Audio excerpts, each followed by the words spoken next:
The U.S. gets a War Department, President Trump makes a strange speech, and the UFC is now an official White House event. I'm Tiffany Corrada, and welcome to a news show. Over the weekend, President Trump gave a speech on the newly cemented White House lawn, where he talked about how difficult it is to get votes. 4 o'clock, 5 o'clock in the morning, I call him. I said, Jim, how you doing, Jim? Everything okay? Yes, sir. It's 5 o'clock in the morning. How are you voting for us, Jim? Well, what do you think, sir? Tell me, what should I do, sir? And he broke my ass. Oh my God, is that an actual phrase people use? Well, what do you think, sir? Tell me, what should I do, sir? And he broke my ass. Sounds less like politics and more like a booty call. On Friday, President Trump changed the name of the Department of Defense back to the Department of War, which was its original name back in the 1940s. He was so nostalgic, in fact, that he plans to have the war on Chicago sponsored by Ovaltine. And that joke was brought to you by Chesterfield cigarettes, the doctor-recommended brand for lung cancer. And that tag was brought to you by asbestos. Wrap your house with it.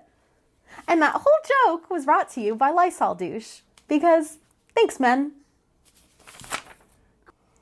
This week, Trump emailed his supporters asking for $15 donations to help, quote, get him in heaven. To be clear, the email started with, "Dear suckers," and ended with, "and by heaven I mean Epstein's Island."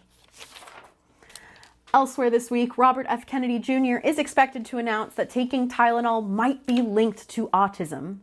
But my theory is, listening to him is definitely linked to autism.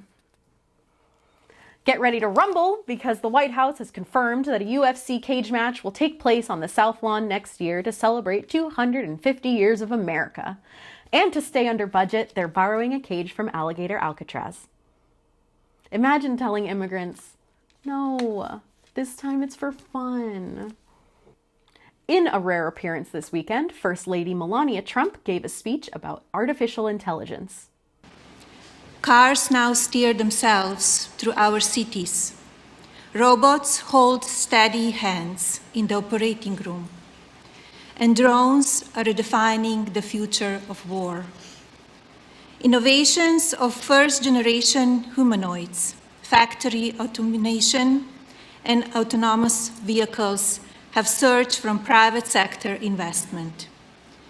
Every one of these advancements is powered by AI. 5 seconds into her speech, ICE agents were like, "Pack her up, boys, we got a live one."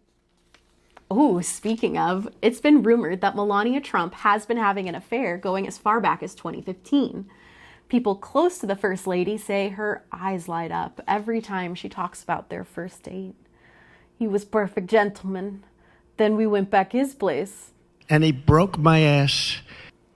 Which I understand is just a figure of speech.